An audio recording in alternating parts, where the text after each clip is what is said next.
The IS-2, the IS-7, and possibly even the IS-6. You might have heard of these names when playing games like War Thunder or watching historical documentaries. But let's look over it from the start, from the KV-1L11 all the way up to the IS-8 MBT known as the Object 435. This is the IS series.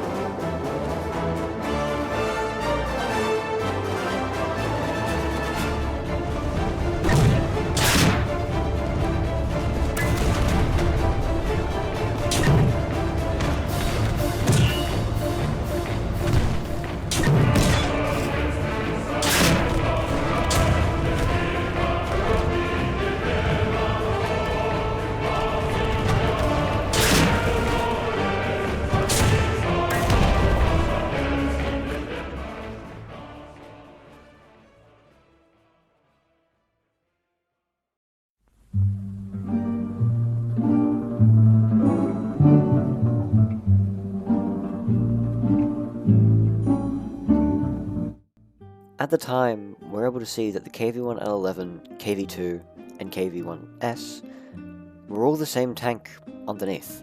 They shared the same hull. The KV-2 had a massive turret designed with a 152, while the KV-1S had a different turret with a more upgraded gun at the time. Then we move on to the KV-5. As we can see, this has armor plating on the front of the hull, giving it more protection, along with the better gun of the KV-1S. Then we move along to the KV-1E and B. These two were game changers. They had 25mm of extra armor added onto the sides of the turret, the front, and the turret face, giving this thing almost 100mm of armor. Next we move on to the KV-1M 1942 Klimi. This one was captured by the Finns, and was used by them till the end of World War II. You're probably wondering where the designation KV comes from. This comes from the politician at the time, Kliment Voloshilov. He was appointed People's Commissioner for Naval and Military Affairs and Chairman of the Revolutionary Committee in 1925.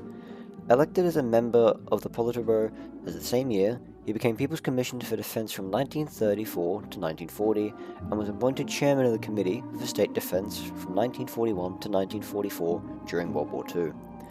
The issue is, Voloshilov commanded Soviet troops during the Winter War from 1939 to January 1940.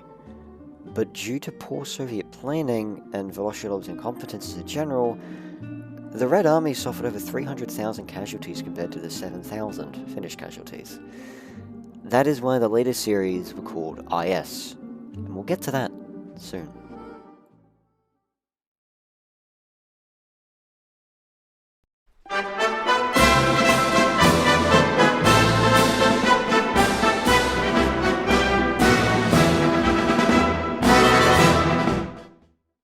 The first tank in our list is the KV-85. The KV-85 is a vehicle that at long range you might confuse for a vehicle of the IS series, but its rounded turret gives the vehicle successful looking turret armor, but don't be fooled, the hull is still a KV-1, and you have the T-34-85's gun, the 85mm. The KV-85 in simple terms is just a prototype of the IS series. With how it looks, the vehicle can perform well at its own BR, but excels well in down tiers due to the 85mm it has. Next up is the IS-1. The IS-1 is one of the first tanks of the IS series you would unlock. Still having the stock standard 85 at the time, the vehicle is lacking in the firepower department. But, having the same armor as an IS-2, the tank that came after, the IS-1 is a bunker without a gun. Sure, you have access to the armor, but with a shoddy gun for the tier and BR, you're severely hampered by this downside.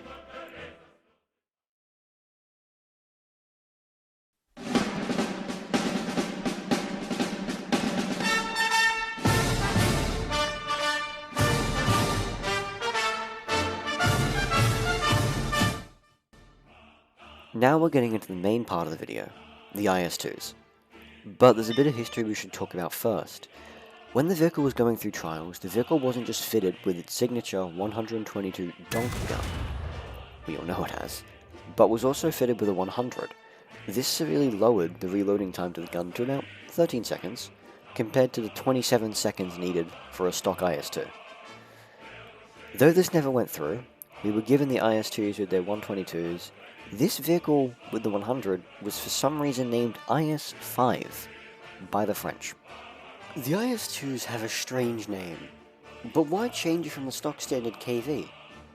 The redesignation IS stood for the leader at the time, Izov Stalin. The vehicle was renamed in his honor, but this vehicle didn't just operate in the Soviet Union. China had access to IS-2s for the Korean War. Though these never saw combat, these vehicles, along with a few IS-3s, were attempted to be repurposed into the Type 122 medium, though these plans fell through. In War Thunder, we have a number of premium IS vehicles, these vehicles that use the signature 122mm gun, like IS-2, Brother's Revenge, or the IS-2 in China, number 402. Other vehicles include the KV-122, SU-122P, T-44-122, and more.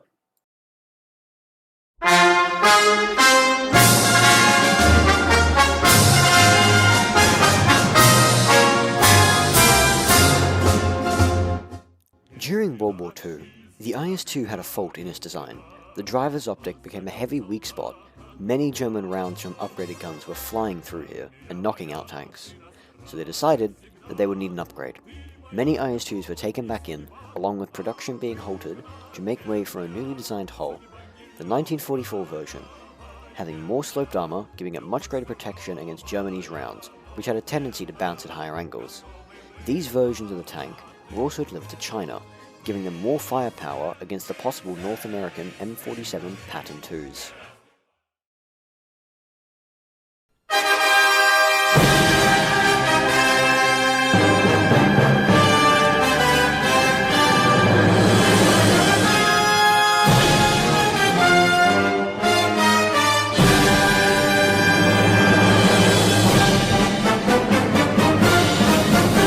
During the 1945 parade in Berlin, the US, Britain, and Allied forces saw what the Soviets have been making for the latter parts of the war that never came: the large, heavy, and angled IS-3. In late 1944, the IS-2 proved to have its problems. Two tank design bureaus. Both bureaus took different approaches, with the first team using a turret similar to the IS-2, but with a radically redesigned hull, using welded plates to form what engineers called the Eagle's Beak, but referred to by the military as the Pike Nose, which later would give the IS-3 the nickname of Stuka, Pike. This design would receive several interim designations including Object 240, 240M, 244, 245, and 248. The second team, on the other hand, opted for a new cast turret that resembled an inverted frying pan. This design was called by the engineers as Pobeda, Victory, and given the factory designation 703. The final designation, which was recalled into IS-3. At 7.3, this vehicle has its pros, being able to instantly bounce multiple 90mm armor-piercing high-explosive rounds, though your problem is heat. If you go up against vehicles like Scorpions that are up-tiered, or PBV-501s, your armor is nothing against their rounds. Same with high-explosive tanks. The Type 99 and the Sholef will instantly ruin your day. But you still have the armor. Pick your fights carefully. Your reload is still over 20 seconds. The IS-4 started development around the same time as the IS-3. Deriving itself from the IS-2 program, the IS-4 sought to become a significant upgrade to the upcoming IS-3. The IS-4 shared the same 122mm gun of all the previous IS series tanks, developed after the IS-2. The IS-4 had improved armor all around, with a 140mm plate with effective armor up to 275mm, and angled side plates with 160mm up to 500mm plus of effective armor. The turret was also redesigned to be similar to the IS-2. Meanwhile, the turret had up to 200mm of armor on the side, 250 on the front of the mantlet, while the back of the turret had 170. Though the IS-4 was produced under 250 times, most were destroyed, scrapped, or put up as gun emplacements along the Chinese border in 1960, putting an end to this armoured behemoth.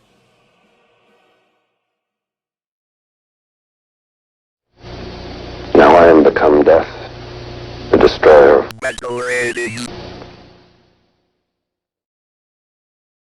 The IS-6 is an armoured bunker.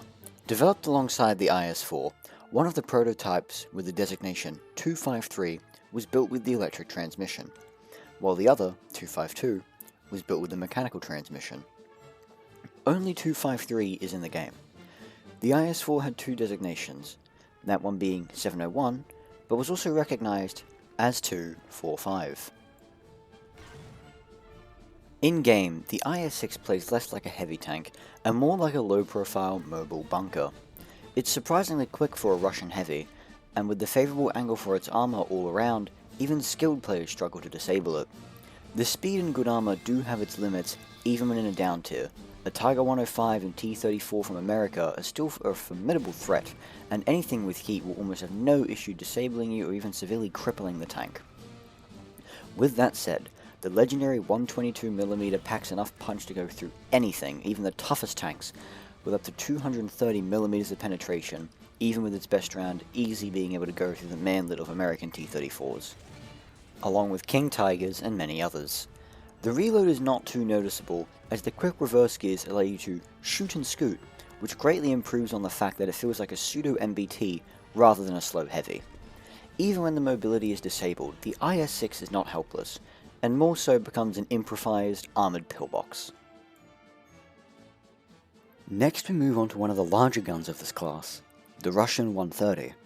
Originally used as a naval gun, it was mounted onto a tank chassis with a huge upgrade in armour, with the new design being the IS-7. The IS-7 is an engineering marvel, and is not to be taken lightly, unless you have heat of course, being able to rip through this armour like there's no tomorrow in sight. The IS-7 was part of an event many years ago and is one of the most expensive tanks on the market, rivaling tanks like the E-100 and AMX-50 Subblinde. The IS-7 has went down in popularity over the recent years due to many tanks around the same BR having the ability to penetrate it with ease using heat, HE, or other means such as low caliber APFSDS, CAS, or early helicopter ATGMs. T-10? The T-10 isn't an IS designation. Well, it was at first, having the name of IS-8, but it was changed in the wake of Stalin's death. It was changed to T-10, due to it being the 10th Soviet heavy tank ever built. Now let's take a look at them, shall we? The IS-8 program was designed to improve on the efforts made during the IS-3 and 4, and the failed IS-6 and 7 programs, to design a heavy tank with an impenetrable fortress of armor. The T-10A was the first of these designs, which featured a single-plane stabilizer, a lower power cannon, along with a slightly different armor profile. The T-10A was part of the older Battle Pass, which was the first one ever run, and does not have the capability to fire APDS rounds of the later models of IS-8s. Let's move on to the T-10M, a later model of IS-8 having upgraded armor and access to higher power ammunition, APDS, armor piercing discarding saber. The T-10M isn't much of a change besides the armor and its ammunition.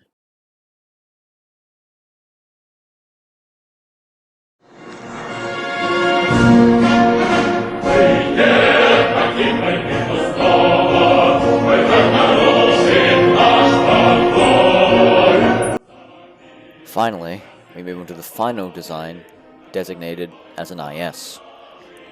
The Object 435. The prototyped Object 435 medium tank was the most advanced in a series of experimental tanks being developed at the Kharkov plant, number 75, under the New Medium Tank program at the very beginning of the 1960s. The only problem was, if it's 1960s, Stalin died in 1958. Why is it called an IS? This is because the program started way before then. The first thing that drags attention when looking at the Object 435 is its hull. It is unusually short for a tank of this size, with the plates of frontal armor being located at sharp angles. Indeed, the short hull is a little easier to hide behind cover, and the frontal protection of the tank grants a very good protection from kinetic projectiles, which have a high chance of ricocheting from armor plates and a domed turret. The only problem is that this tank does not have very good protection against kinetic projectiles like heat and helicopter ATGMs, leaving this thing vulnerable to vehicles that use that as their main round.